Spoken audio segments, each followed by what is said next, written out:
So, welcome to this. This is about ourselves. This is about an ongoing balance in a battle that we have within ourselves. A lot of this is quite honestly very similar to a movie you may have watched once upon a time called The Wizard of Oz. Because we are, in essence, caught between two witches, Glinda and the old hag who steals dogs, right?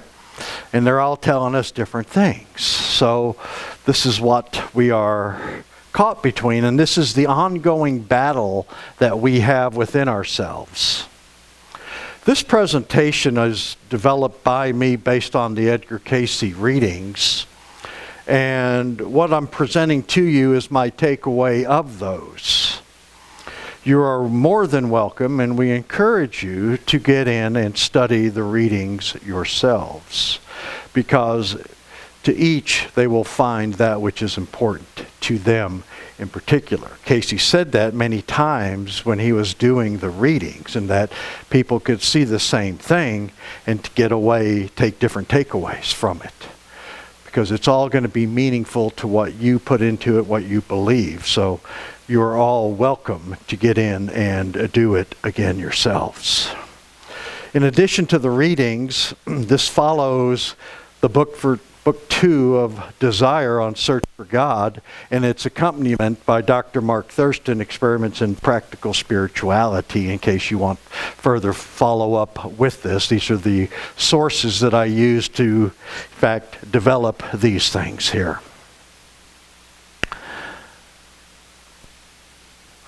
Will you each, as individuals, be led by the Spirit of truth? Or will self, thy own ego, the own material desire, so outweigh that purpose? There are the battle lines. This is what we deal with every single minute of every single day.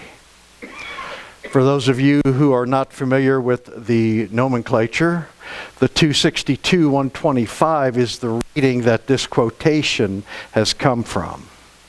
262 is the grouping number that Gladys Davis gave to the Search for God material. 125 is the 125th reading that Cayce gave on the Search for God material, which this is part of, in essence, book 3 is the 125. But there's our battle lines right there. This is how we're doing it, and a very good question that each of us must put together in our own minds day in and day out, because this is where the battle is. Are we going to follow what we know to do, or are we going to do whatever the hell it is that we want to do? I would argue that the latter oftentimes wins, at least in my book. So, another reading from Morgan. To what development must the soul reach before it may first find lodgment in the flesh? And Cayce responded, desire for the flesh. Phrased differently, we are here because we want to be here. We desired to be here. As we have learned in the Bible, we are spiritual beings. We are created in God's image, in spirit. The only sin that God said is selfishness. And the original sin was disobedience. Right here is an answer to our disobedience. We desired to be in the flesh.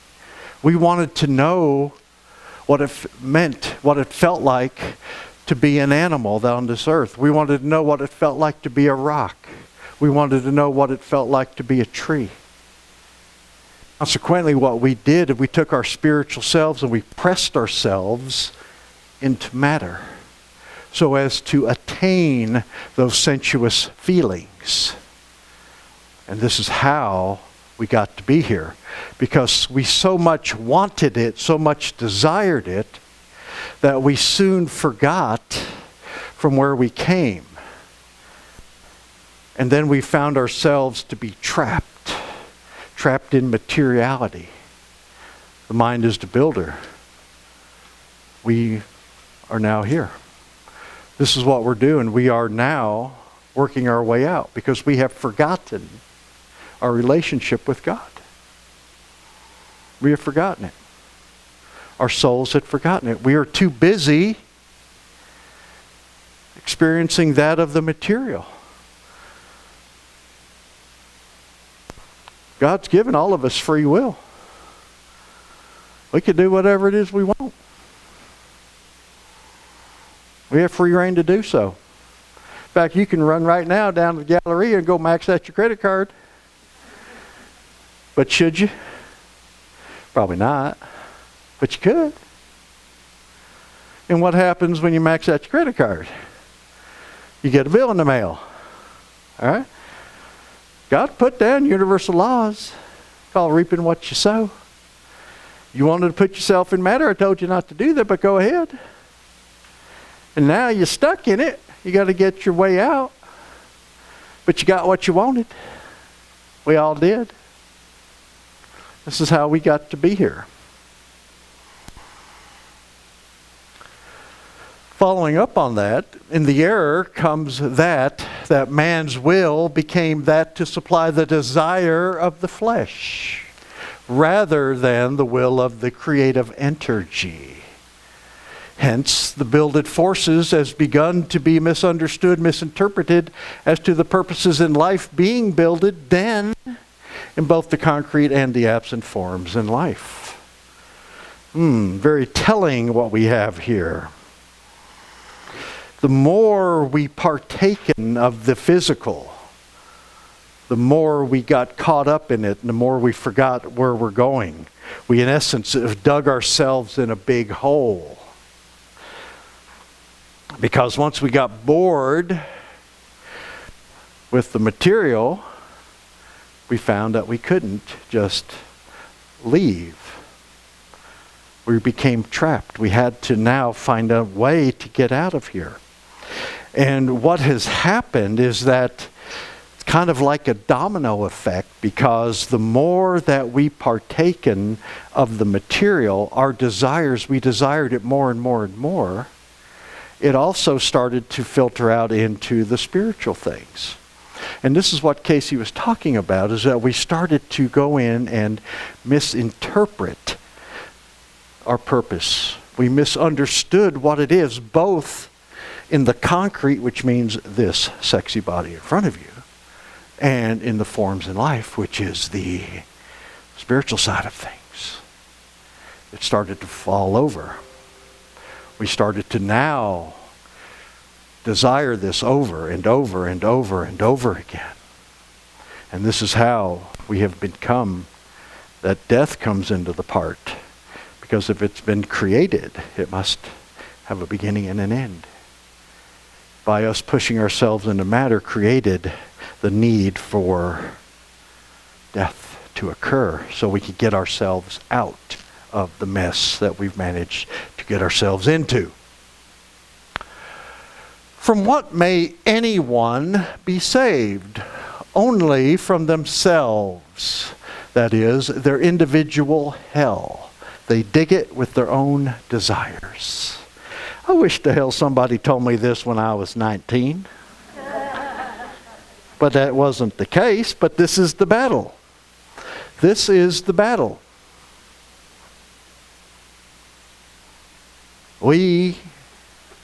Speaking for myself, I know, because fine, upstanding folks like y'all never had these things, but being the baby of the bunch here, I kind of took a different path.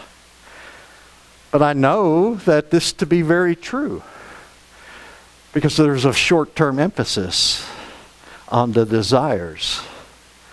But once it played out, once the newness wore off, so to speak, what happened? There became a desire for something else, desire for change. And then you became unhappy with that which you've got. But you got what you wanted. And this is at least my experience, how this all happened. And this is where we're doing it. I mean, this is what we're doing. We are digging with our own desires. because we have a very short-term viewpoint of things that's focused strictly on the material side of life and not the spiritual side of life. We know that things in the material are kind of like a can of soup. It's got a shelf life, right? It has an expiration date. But things of the spiritual nature don't. They are forever. They are in eternity. People always think of eternity as being this way, but it also goes that way. What always has been will always will. And we have got to learn and get our ways back to these things. This is how we're coming in here. Okay? And what did we do? Every time we pursue our own physical desires ourselves, what is it that we're doing? We're pushing God away. Ego, ego, edging God out. I've got it. I'm in charge. I. The I, me, my of things is the problem. Because remember, we were created as co-creators and companions for God. It's our free will that allows us to co-create. It's our desires that we hold in our heart, we so become. And when we do it, then we build those types of things. We are confined to a 3D world, but we are in fact building them. We're building these things. We're actually being able to see it, to do the same things that God is. We are little creators in training. Because what did we do to begin with? How did we get here? We forgot that which we were told not to do. So we got to go learn those things again. We made selfish choices. We made the poor choices. How can we be gods of the universe when we're making unloving choices? And that's what we're trying to fight against. And this is ourselves. This is us doing it to ourselves. A quick way for us to do it is right here. Our 7 deadly sins. Lust, gluttony, greed, sloth, wrath, envy, pride. All things of the material world. When we do this, think about our thought processes. I am lusting. I want to eat more cookies. How much is enough money? Well, it ain't never enough. Got to have more. I want to sit on the couch, drink beer, eat potato chips, and play with my toes in the remote control. I don't like that person. I am going to get even. I want that. I want that. Do you know who I am? Have you ever heard people say that to people who they prefer? All of these things are examples of the I, me, my. This is the I, me, my. This is us putting ourselves ahead of some people or others or even, dare I say, God. Because it's all about me. Just ask me. And this is where we're starting to get in trouble. These are things that some of us have managed to chase. I know I certainly have. I'm not going to be lie to you and say I'm a perfect little being because I'm up here. That's certainly the last thing from truth. But this is what we do. We chase these things. We chase these things. And why do you think that they're deadly? The reason they call them the deadly sins is because chances are if you do enough of this, you're going to end up shot and they have a TV show with you. But more importantly, what happens is that when you engage in these types of things, you are turning your back on God. You're taking the whole burden. You're like putting the whole world on you. It's all about you by yourself, in and of yourself. You're not letting God in. Things are a lot easier when you get God involved. They really are.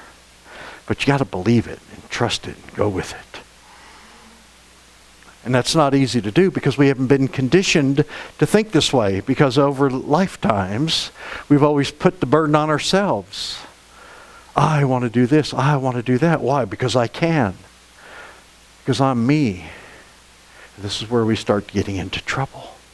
And when we take these things, we can see that they go across different planes, different our bodies, our physical, our mental, and our spiritual body.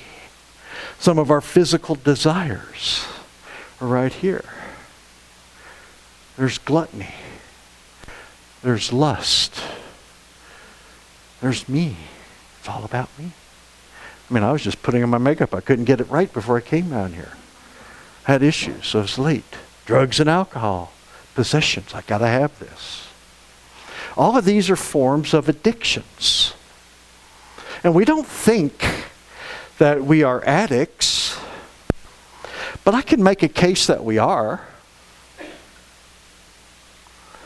When I first met John, we were in our Search for God groups, and he always brought up the topic of addictions. And it took me a while to really figure out, I said, what the hell's with this guy and his addictions? But come to think of it, the more I talked about it and the more he said it, the more it made much sense to me. Is because we are addicted to certain things that we have done in past lives that we do here and now and today.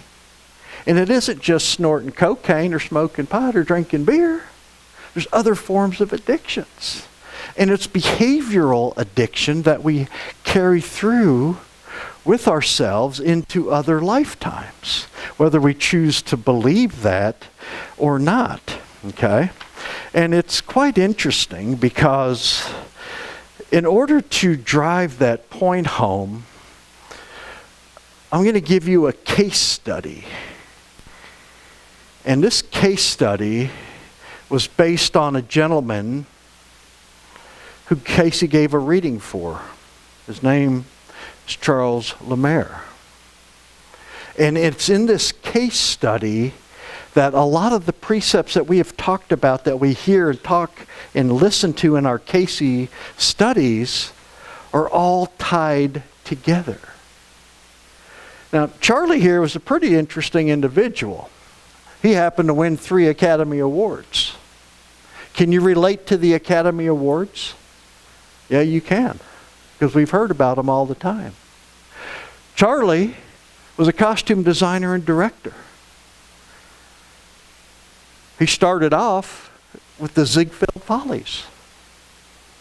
And when you see some of the works that he's done with, he's worked on over 300 films across his span of 37 years. He won the Oscar for All About Eve, Love is a Many Splendored Thing, and The Robe.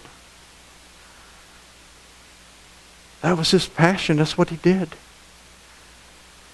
But when you look into the Cayce Readings, you find that he was also a Grecian dress designer. And he was part of Louis XIV's court. Not that there was any debauchery going on there. But you can see that this is how we are able to find the addictions that we all have in different ways and different forms. Okay? And what we'll study using this case study is that we're going to find out there is a reason for that which we do. We may not make sense. Well, it's just the way I am. That's the good brush-off answer. But there is no accidents. Why? Because you've done it in the past. We've done things in the past.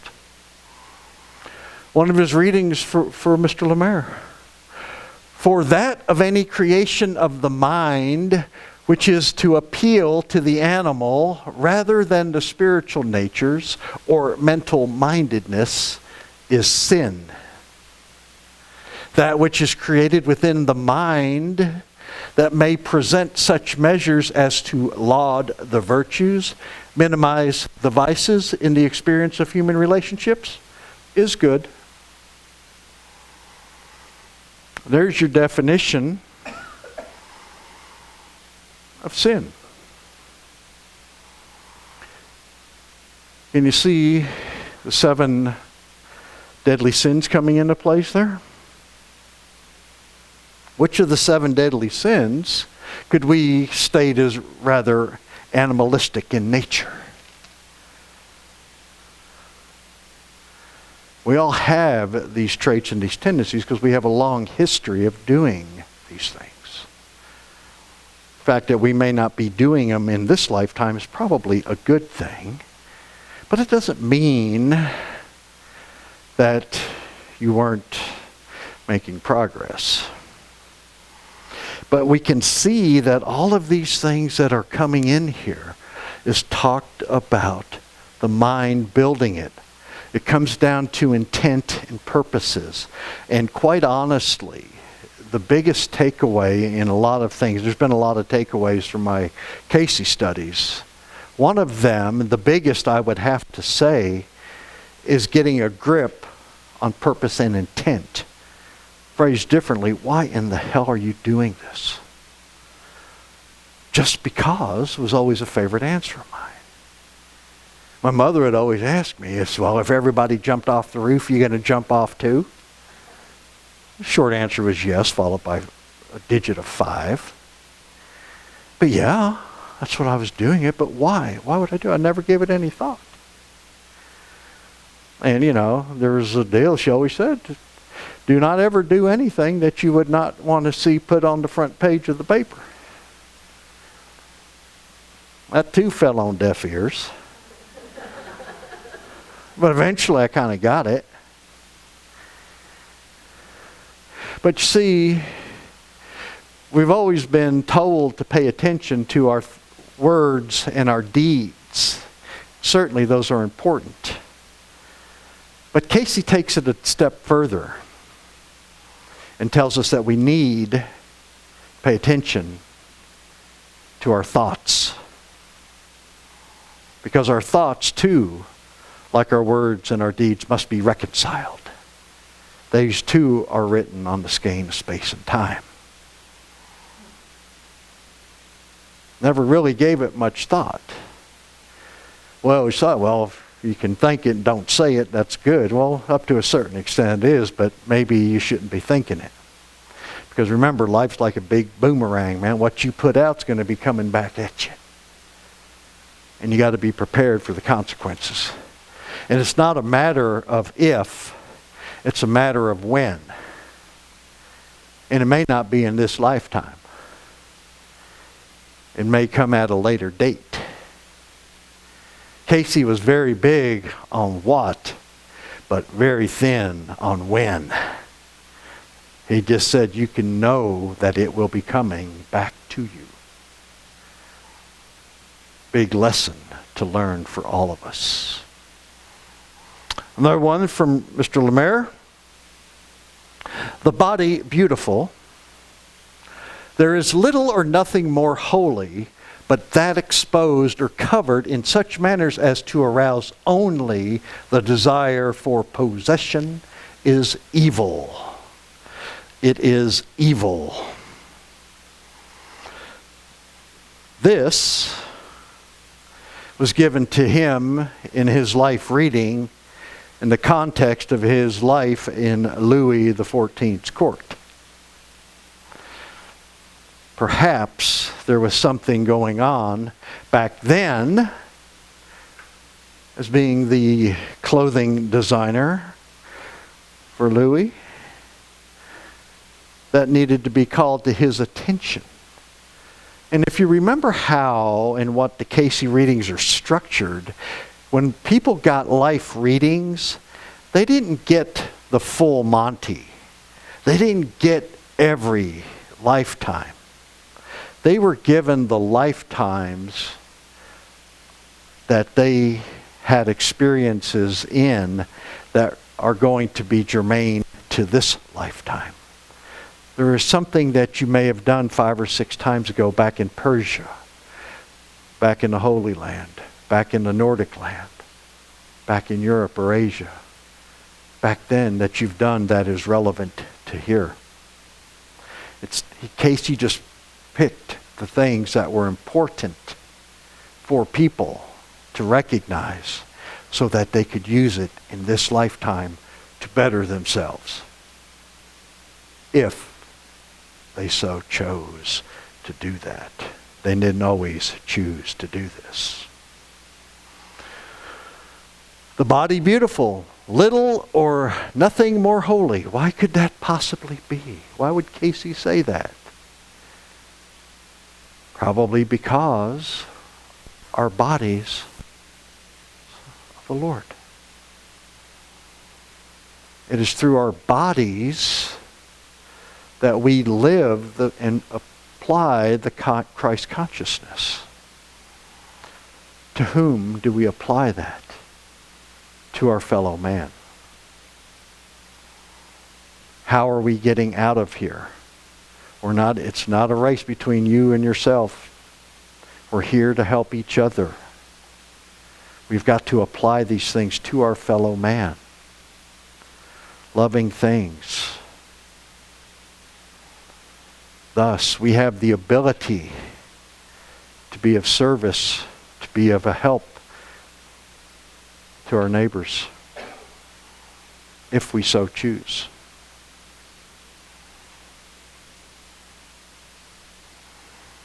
In the experience, the entity gained and the entity lost in the latter portions.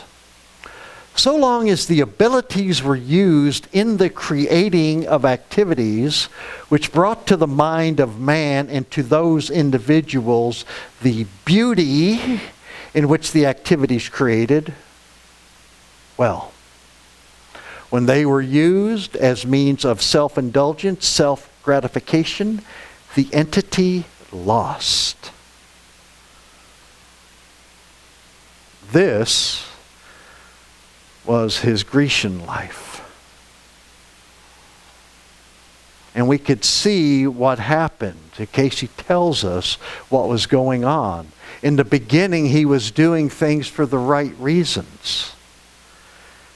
But as he got older, things changed. And what became of his intent and purposes then? They shifted, they changed, they had a focus of self-indulgence, self-gratification.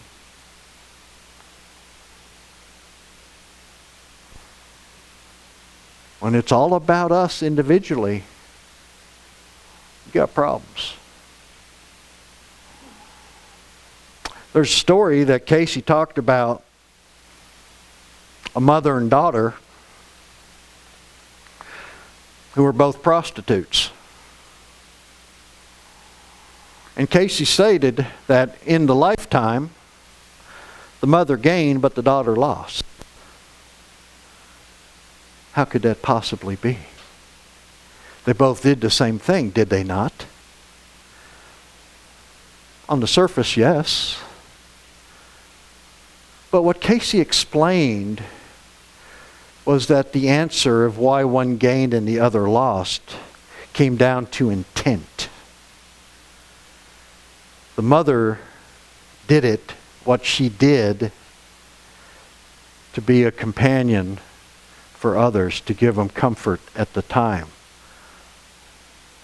The daughter just wanted a good time in the hay. The daughter did it for get her jollies. The mother did it to help other people, understanding human nature.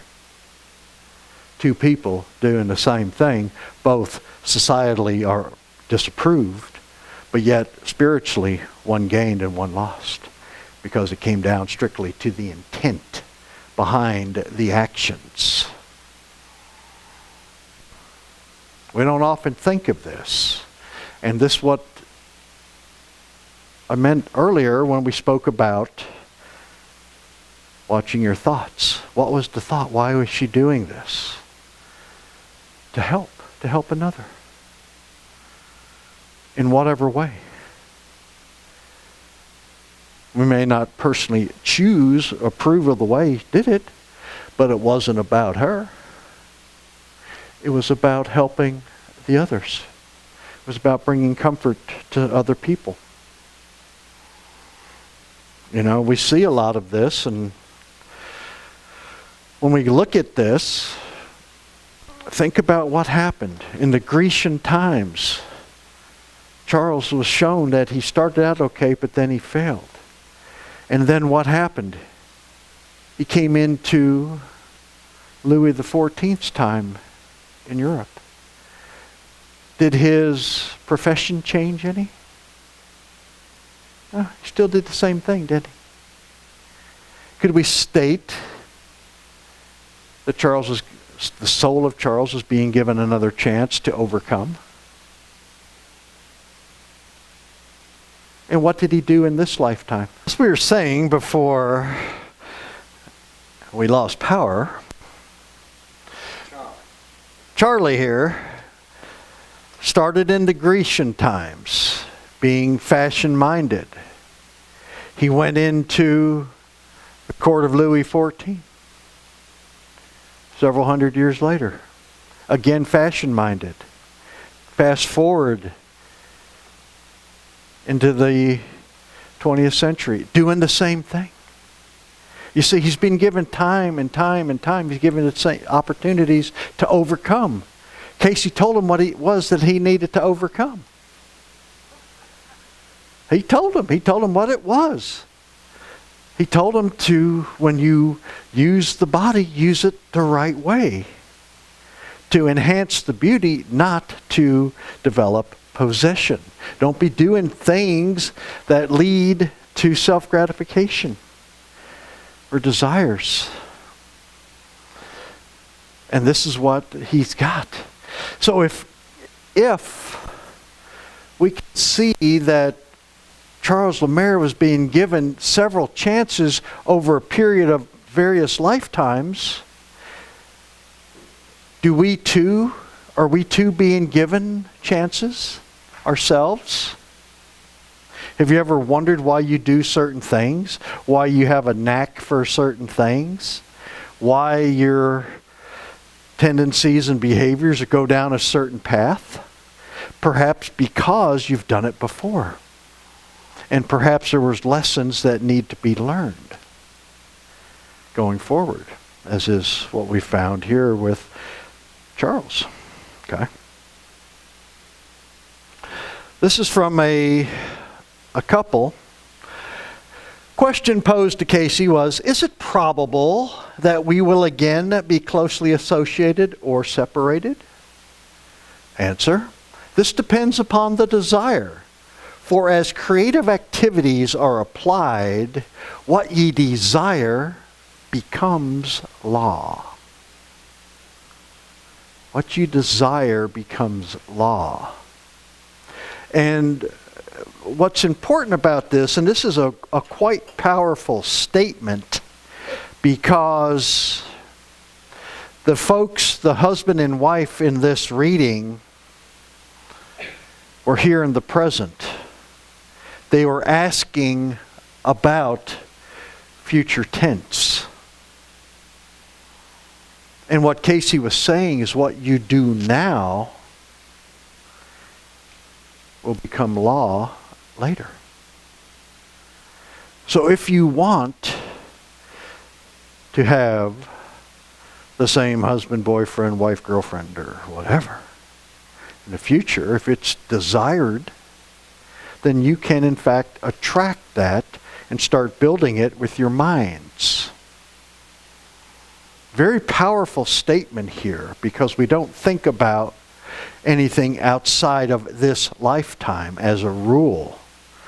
We're more concerned with what we have going on here than what we will face in times of the future.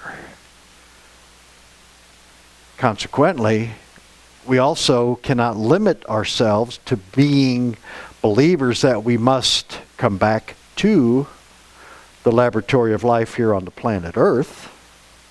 But rather, could we in fact participate with another in a soulful way on a different plane of activities that we have no human knowledge about? Remember, man thinks he's pretty sharp, but he also used to think that the world was flat too. So what assumptions do we make today that could be proven wrong? And this is how I view the man we call Jesus. he had a deeper understanding of universal law than what we know to be today. This is how he was able to, in fact, do the things that he did that people were in awe of and that are written in Scripture about. Because universal law is here. He, as Jesus, had the same restrictions that we have. But because he had inside him, maybe he was tapping into a higher source, as we'll see here in a little bit, what Cayce was talking about. That he was able to use universal law to accomplish that what he wanted here. And do remember, it is written, and I believe it's in Matthew, that where Jesus said that you too will accomplish much more than I. So that means we're going to have a deeper understanding, but we've got to go with what we have at the moment. But this is a very, very powerful statement, because what these folks are trying to do is build positive actions in the future. We should be able to do that too. Maybe there's things that we want to do in our lives that we want to remember going forward, that we want to take with us. Why can't we build it now? Start building it in our minds, so that when the next time comes around, wherever and whatever time is, we'll be ready and we'll be able to have that which we so desire. Our mental desires evolve around egocentrism, where it's all about me. I want fame, I want fortune, I want power. PMS, power, money, and sex. That's the premise of every TV show that has a murder mystery, is it not? Is it not pursuing one of those three elements at the same time? Exactly. And we think about this, but this is what's happening. This is what people are trying to do. They're trying to give themselves self-importance. And what happens? They can't get what they want. Hate comes in. Well, I hate you, so what am I going to do to you? Am I going to forgive you, or am I going to use the candlestick in the library? Right? And this is how it comes back down to. Arrogance is a big one. In the World Affairs readings, Cayce lays out the sins of countries. Because yes, countries, like people, have karma and they have sins.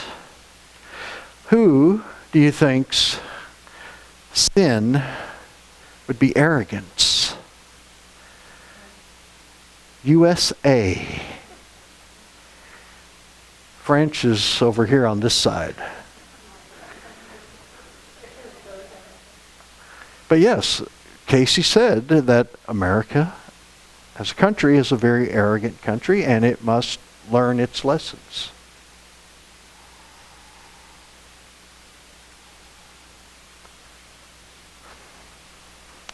Out of the Desire chapter for the Search for God, question posed to Mr. Cayce in his trance state: what is the difference between the desire of the heart and the desire of the will? Answer: only in Him. The heart is ordinarily considered the seat of life in the physical, while the will as a motivative factor in the mental and spiritual realm. To be sure, these may be made one, but how?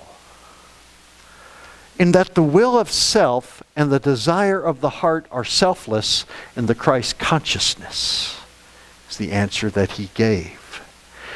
Even as he gave in the shadow of the day when the cross loomed before him on Calvary, when the desire of the heart and the will of self were made one.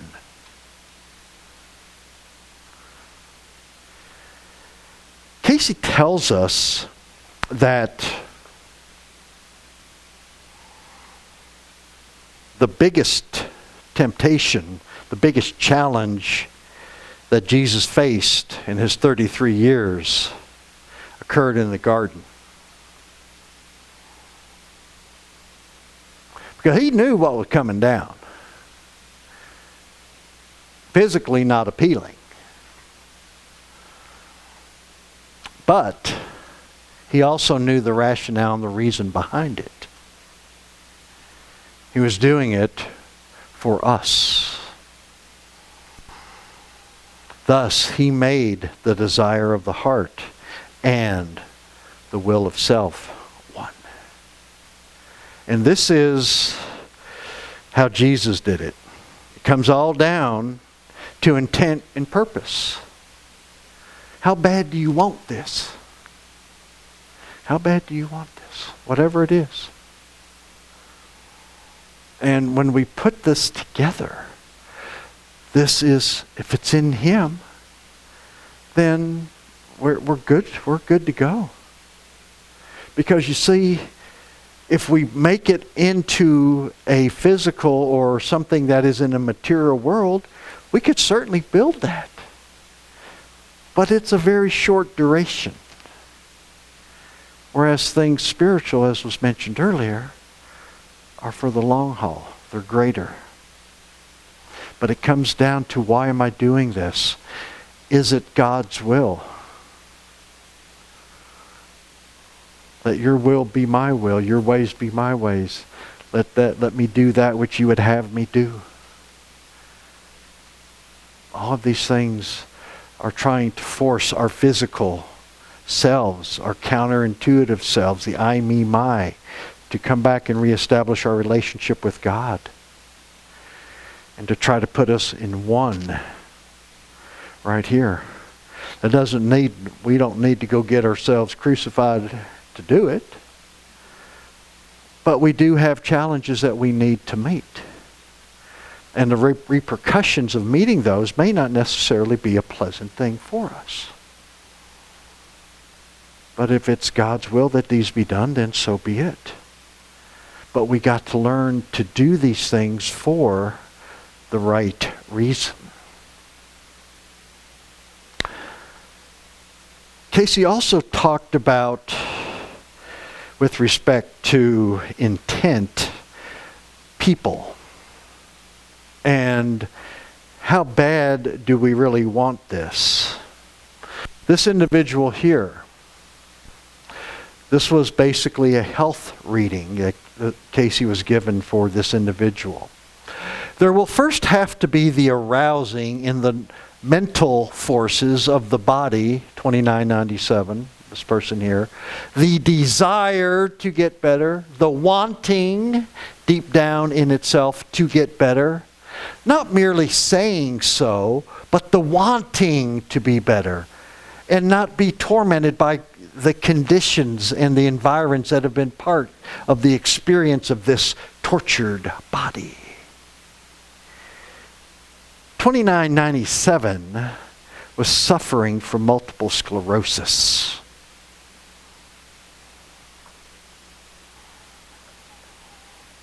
And Cayce is counseling this person that if you want to get better, you can in fact get better. But you have got to deeply desire this and truly want it, not just say, I want to get better.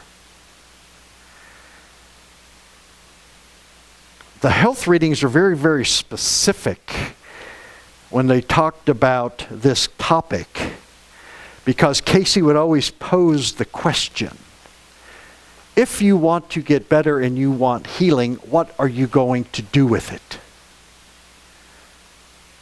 Are you going to continue to live the lifestyle that you did to get into this condition? And if so, then what's the purpose of healing you? You're just going to do it again. Or are you going to learn your lesson and use your healing for the betterment of others? Because you truly desire this. You truly want to do this. And it's not like playing let's make a deal with God. God doesn't do that. You have got to put forth the effort the initial effort to do the right thing. People always say, well, if I ever win life, I'm going to give it all to charity. And Cayce was questioning about that. He goes, well, right now, you have things that people need right now. Why aren't you giving them now? Why do you have to wait? You want me to give you mass quantities of money so that you can give a pittance to charity? There's people who need what you want right now. You have it. Why aren't you giving that which you have? He busted their chops, man. I mean, he got in their face, even though he was snoring. But I mean, it's really, really cool. But it comes down to a deep desire to get better. We've got to truly want it. This next reading came out of the 281 group, which is the prayer readings. And these folks were intent on using the Cayce Readings to heal other people in the ways that they know how to do. And this is an exchange of several paragraphs that came out of the same reading about an individual who wanted to heal one Carrie Everett. And it was really interesting the way it played out. Question: could Carrie Everett be healed through me? And in what way? Answer: by gaining first that sincere desire on the part of Carrie Everett to want to be healed. If she don't want it, ain't gonna happen, sunshine. Well, next question. In what way? By first, there must be the desire that can only come within self. Next question. I have 4 ways of healing. Which shall I use? Answer: there must first be the desire on the part of Carrie Everett to be healed. You cannot create them no matter what thou hast. God cannot save a man that would not be saved. In other words, what part of it's up to Carrie that don't you get? And this is right here, reminds me of my dad. This reminds me of my old man. He died a couple of years ago. And he had COPD. Once my mother in 91 was diagnosed with lung cancer, both he and I quit smoking cold turkey like that. And he stuck with it. But then as time goes on, he develops COPD and emphysema. But then he also started to lose his vision. He had the dry form of macular degeneration, which means he was slowly going blind. And he was losing his ability to function. And it was hard. It was hard for him. As this was all starting to play out, he went to the lung doctor several years prior to his death.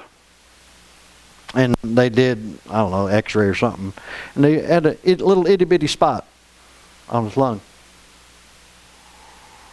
And for several years, he would go back for his annual and check it. No change, it's fine, it's fine, it's fine.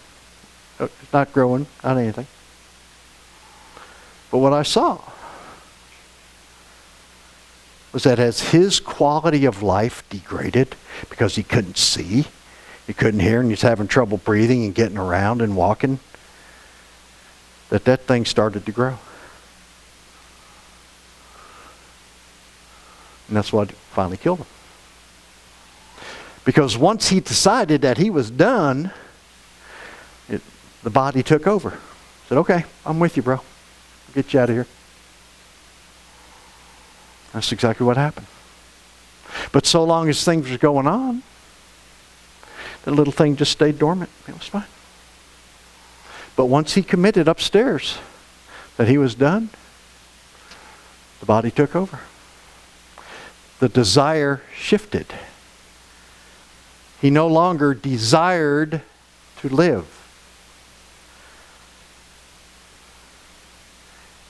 And he was accomplished. It was, ooh, that was good. Oh, how I did that. That was good. You got more buttons over here, Bob, than you can shake a stick at over here. There you go. But you see, this was it. You know, and once it became evident to me, I had to have a come to Jesus with my sister.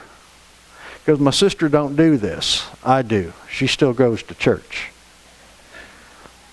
I can't tell you the last time I've been to church. Huh? I'm here now, but I ain't there. Yeah, anyhow. It's about the closest I get, you know. Used to go to weddings, but now I just go to funerals because I'm up there, you know. Anyhow.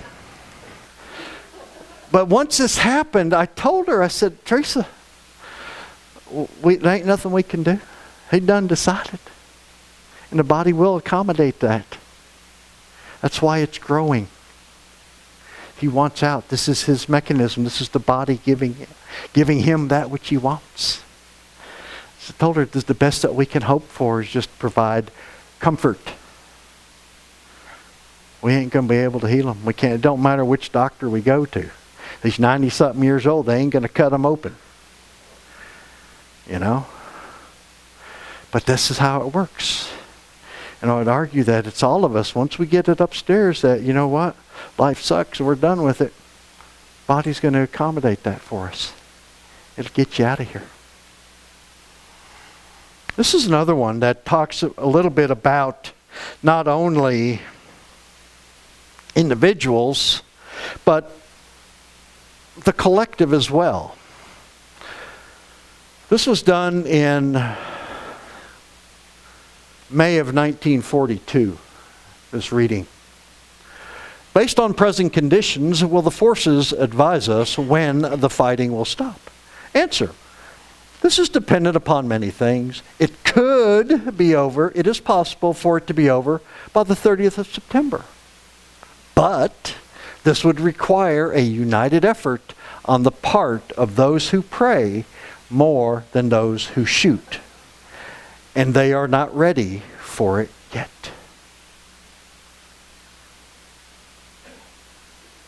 Mankind had the ability, according to Cayce, to truncate World War II by 36 months. But we chose not to. Why would we choose not to do that? Maybe because we got to give them the business a little bit more, man. Right? It was on both sides. It was on both sides. It wasn't just on one country or another. It was everybody. We didn't have enough pain. We had to inflict more pain upon ourselves before we got our act together. But we chose to continue to lob bullets instead of prayers. Yes, people were praying there. But when you add up the equation, there was a lot more hate and discontent. There was desire to end this thing. I'm sorry? Oh, I didn't hear you. Well, again, a lot of people are made by our own desires. It's our collective that goes with it. Perhaps so. It's not up to us to judge that. It is what it is. But this shows you the power of prayer and how the mind can be the builder. And the desire. We, as mankind, didn't want peace. We didn't want peace.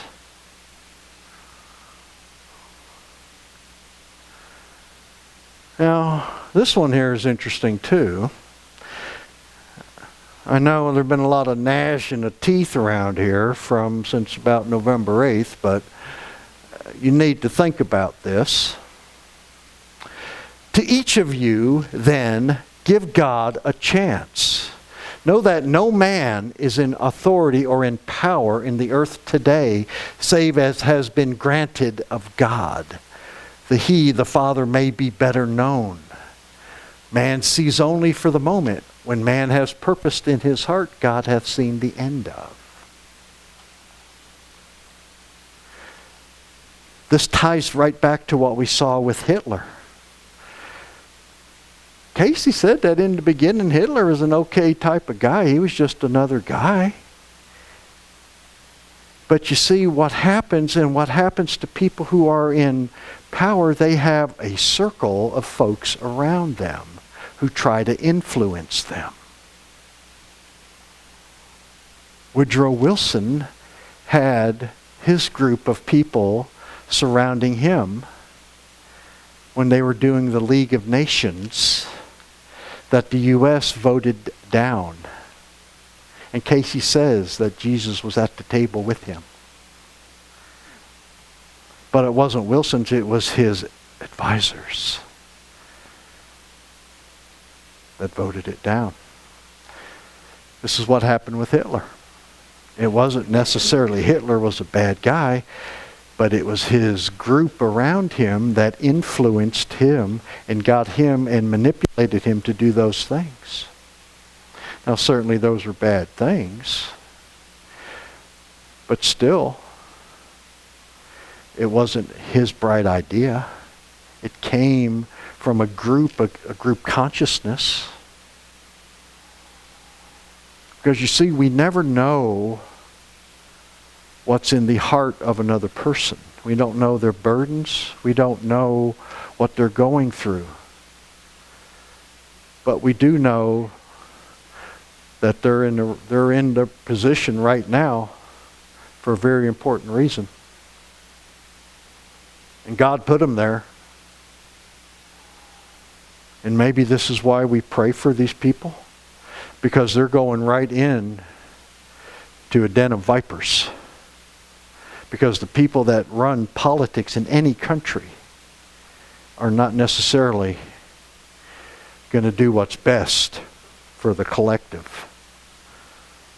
And all we can do is hope for the best, that the people who are calling the shots will have the intestinal fortitude to do what's right. And remember, what we see is not necessarily what is true. We have tendencies of seeing that which we want, hearing that which we want, when in fact it may not be the true thing. Or as Cayce has told us before, there is so much good in each of us and so much bad in each of us that it does no good whatsoever to be judgmental of any. We just don't know. We just don't know. And 100 years from now, I probably won't think of it.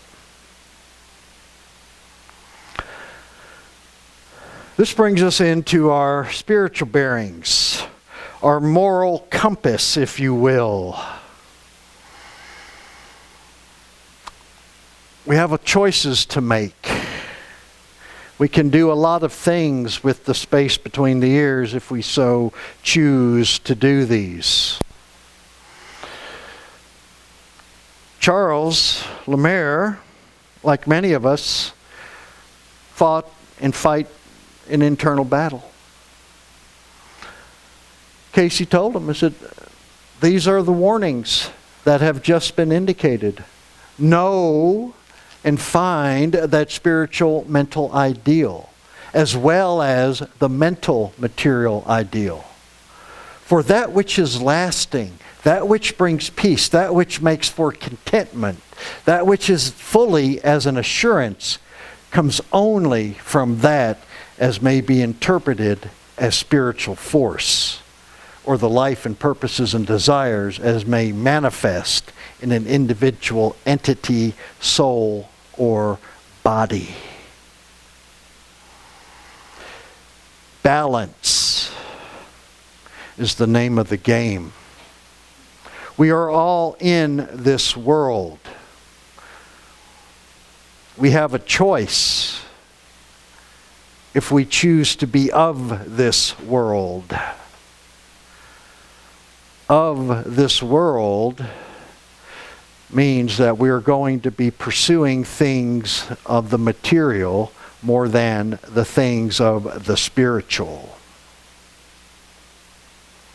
Think about electricity. The spirit is the electricity that's running into the light switch. The light switch is the mental. Will you flip it on or will you flip it off? Those are your choices. What are you going to choose? To go with the Spirit or to go against the Spirit? Bless you. And we have these choices every day. Every moment that we are alive or breathing, we have these choices. Because we may not say something, but we'll think it. It's been established that we need to watch our thoughts as well as our words and our deeds. So we've got to think about this. And this is what Cayce was talking about. He said, get a grip on it. Find the balance. Find that spiritual mental ideal as well as the mental material ideal. This reading was done years before the Search for God readings came out. What is my ideal? Chapter 3, Book 1, Search for God. And here he's telling this guy, you need to have some ideals here. And this is exactly what we're trying to do. This is the key for us. This is what we need to do in order to find balance. And Cayce went on and he told him, these are the sources from which there arises that latent power. Yeah, that latent desire for the interpretations of spiritual things. Do not smother the same, for the greater abilities lie in this direction. Bless you. Get the bill in the mail. It's very, very easy to become of this world and snuff out that of spiritual deal because we become full of ourselves. We like the fame and we like the fortune and etc. We like that which we're receiving and we think that we are the ones who are doing this, when in fact we're not. Cayce was counseling him, use that latent power. Use that latent power. This latent power is what he used back in the Grecian times and back in Europe, and what he was using that day to become a world-class costume designer and director. He was using it because therein, once you tap in to the godness, that's when the power is unleashed. That's the abilities. That's where your true abilities are going to come from. It's letting go and letting God take over for you. Let him guide the ship. Because this is where we're going with it. If you want to do it, I mean, granted, he could have done it in and of himself. He was a talented enough individual.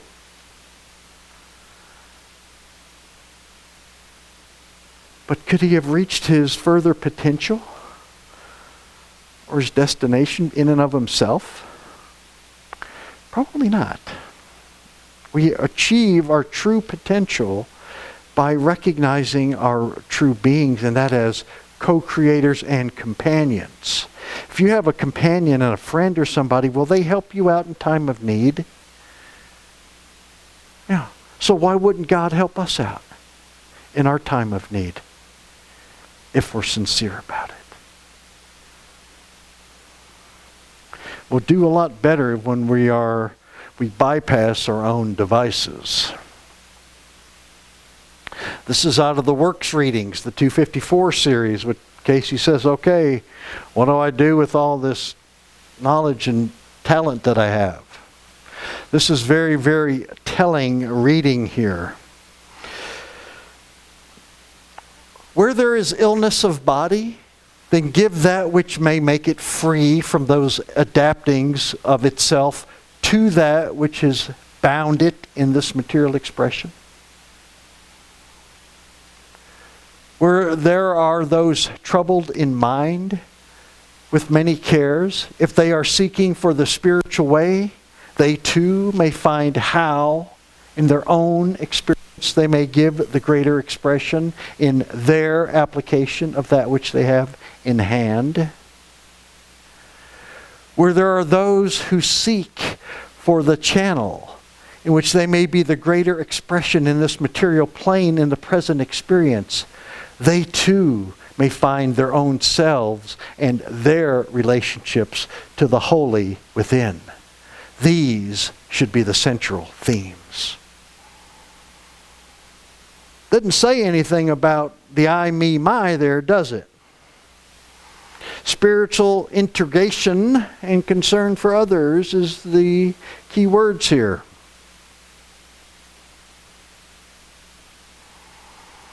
When there is an illness of body, then give that which may make it free from those adaptings of itself to that which has bound it in this material expression. The mind is the builder. Help people get over it. If you're sick, then you're out of balance some way, shape, or form. Something's not right. Cayce's counseling, go ahead and help somebody. That's what Cayce did with his readings. Okay? Were those troubled in mind with many cares. Help them if they are stay in the spiritual way. It's very, very easy when we run afoul of things material. Life gets pretty tough for us and testy. It's oftentimes at those periods where we tend to forget God because we develop an attitude that I'm going to handle this myself. But if we can use that, our knowledge, and maintain the spiritual, let God help us, then what we have available to us, we will use in a much better way. Let those be channels. Let them help each other. You can be channels too. I mean, you guys are going to be wound up like 8-day clocks after 2 days of this stuff. You're going to run out there and heal everything in Phoenix. But you can use them. You can use your power. But if you got to use it and do it for the right way.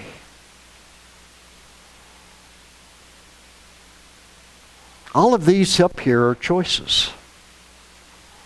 These are all choices. Loving thoughts beget loving returns. We're going to reap what we sow. But everything up in here is nothing more than a choice that we can choose to be. We have these choices because these are attributes of human nature. We could be nitpicky. We could go stir the pot. We can be tolerant. We can be kind. We can be generous. We could sell real estate in Sun City. I mean, we got all these things to do. Told you I was going to pick on you. Okay? But we have all of these, and all of these are choices. And these choices occur every minute because life changes. Just think about just going to the grocery store. Are you going to meet different people on different aisles? Is there an opportunity there existing right then and there? Yes, there is. There's something that may tempt you to do something, to say something, or even think something. Or not.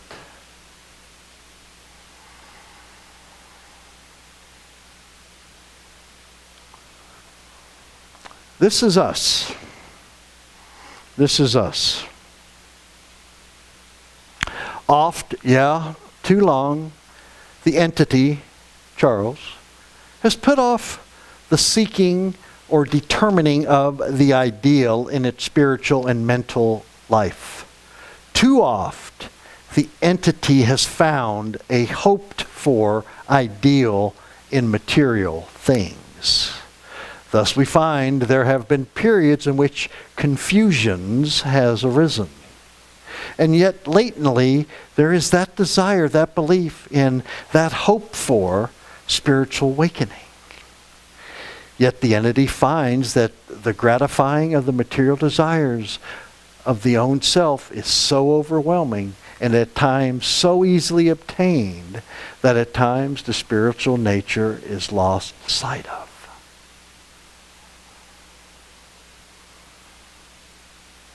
When things get tough, we tend to lose sight of God. When things are going just like awesome blossom,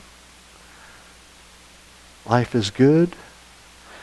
Do we give tribute to God, or is it just about me because I am the one who did this, that, or the other?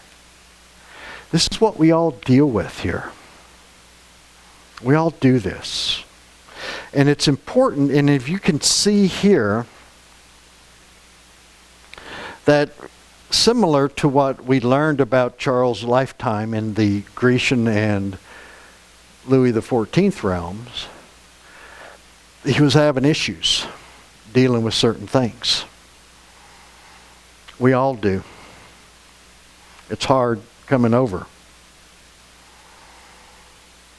But we've got to recognize that it's easier for us if we take the burden off of ourselves and share it with the Lord. Because it's a lot better. It's easier for us. We only have a very narrow perspective. We only see a little bit of things. Yeah, life's tough. It's hard. And you know what?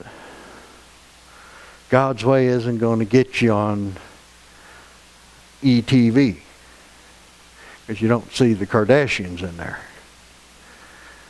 And you've got to recognize that it's not sexy either.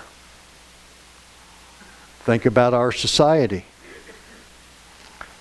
Everybody wants glamour and glitz. Well, that's just part of it. That's what gets all the attention. It's all short term, very short in duration. It too shall pass. But God and God's love for us goes on. It will perpetuate. And it's up to us to overcome the temptations, overcome the pitfalls, the stumbling blocks, and to go with it. But this study here, this case study, tells us that the things that we have had in our life are no different than what anybody else has. We all have certain things that we do. We do certain things very well. We do other things that we don't do so well at. We have our challenges. Now we know a lot of ways and why we have them. But we also have been given the secret of it. To have the ideal.